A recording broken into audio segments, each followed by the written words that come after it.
नमस्कार। आज के इस एक्सप्लेनर में आपका स्वागत है। आज हम एक बहुत ही आम लेकिन दिलचस्प चीज के पीछे का विज्ञान समझेंगे, यानी जंग लगना। आपने कभी सोचा है कि क्यों लोहे की कोई नई चीज तो एकदम चमकती है, पर वही चीज जब पुरानी हो जाती है तो उस पर भूरे रंग की एक परत सी क्यों जम जाती है? और देखिए, ये कहानी सिर्फ लोहे तक ही सीमित नहीं है। आपने भी ध्यान दिया होगा, है ना, कि कैसे चांदी के बर्तन या गहने कुछ समय बाद काले पड़ने लगते हैं और तांबे के बर्तनों पर एक हरी सी परत चढ़ जाती है। तो विज्ञान की भाषा में इस पूरी प्रक्रिया को कहते हैं करोजन। होता क्या है कि जब धातु में अपने आसपास के वातावरण मतलब हवा या नमी के संपर्क में आती हैं, तो उनके बीच एक केमिकल रिएक्शन होता है जिससे वो धीरे धीरे खराब होने लगती हैं। और हाँ, जब लोहे के साथ ऐसा होता है तो उसी करोजन को हम आम बोलचाल में जंग लगना या रस्टिंग कहते हैं। तो सवाल ये है कि जंग लगने के लिए आखिर चाहिए क्या क्या होता है। चलिए इसकी पूरी रेसिपी को समझते हैं। इसे समझने के लिए एक बहुत ही आसान सा प्रयोग देखते हैं। ये देखिए, यहाँ 3 टेस्ट ट्यूब्स हैं और तीनों में लोहे की कीलें रखी हुई हैं।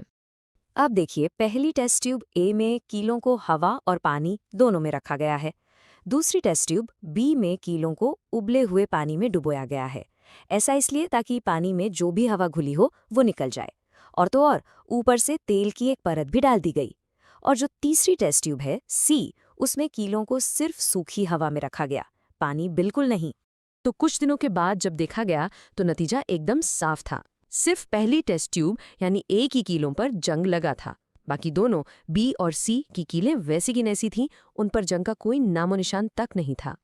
तो इस प्रयोग से क्या साबित हुआ? यही कि लोहे को जंग लगने के लिए सिर्फ ऑक्सीजन या सिर्फ पानी काफी नहीं है। उसे ऑक्सीजन जो हवा से मिलती है और पानी दोनों की एक साथ जरूरत होती है। बस यही है जंग लगने का असली फॉर्मूला। ठीक है, तो अब हम समस्या तो समझ गए हैं, तो फिर इसका समाधान क्या है? मतलब इस जंग को लगने से रोका कैसे जा सकता है? चलिए अब इस पर बात करते हैं। जंग को रोकने के कई आम तरीके हैं जो हम रोज देखते भी हैं, जैसे कि पेंट करना या फिर तेल या ग्रीस लगा देना। एक और तरीका है किसी दूसरे धातु की परत चढ़ा देना, जिसे गैल्वेनाइजिंग या क्रोम प्लेटिंग कहते हैं। और हाँ, एक और बहुत ही शानदार तरीका है, और वो है एलॉयज बनाना। तो ये गैल्वेनाइजेशन आखिर है क्या? देखिए, इसमें स्टील या लोहे के ऊपर जिंक नाम के धातु की एक पतली सी परत चढ़ा दी जाती है। ये परत एक सुरक्षा कवच की तरह काम करती है और लोहे को हवा और पानी के सीधे संपर्क में आने ही नहीं देती। पर जरा सोचिए, क्या कोई ऐसा तरीका है जिससे हम धातु को सिर्फ जंग से ही न बचाएं, बल्कि उसे पहले से और भी बेहतर और भी मजबूत बना दे? यहीं पर काम आते हैं एलॉयज। तो ये अलॉय होता क्या है? सीधे शब्दों में कहें तो ये 2 या 2 से ज्यादा धातुओं या फिर एक धातु और एक अधातु का मिश्रण होता है। इन्हें मिलाने का मकसद ही ये होता है कि जो नया मटेरियल बने वो पहले वाले से ज्यादा मजबूत और ज्यादा काम का हो। इसका सबसे अच्छा उदाहरण है सोना। हम सब जानते हैं कि 24 कैरेट सोना एकदम शुद्ध होता है, पर वो बहुत नरम भी होता है। उससे बने गहने तो आसानी से मुड़ जाएंगे। तो क्या किया जाता है? उसे मजबूत बनाने के लिए उसमें थोड़ा सा तांबा या चांदी मिला दिया जाता है और बस बन जाता है 22 कैरेट सोने का एलॉय, जो गहने बनाने के लिए एकदम परफेक्ट होता है। चलिए अब आपको एक ऐसे ही कमाल के एलॉय का एक जीता जागता उदाहरण दिखाते हैं।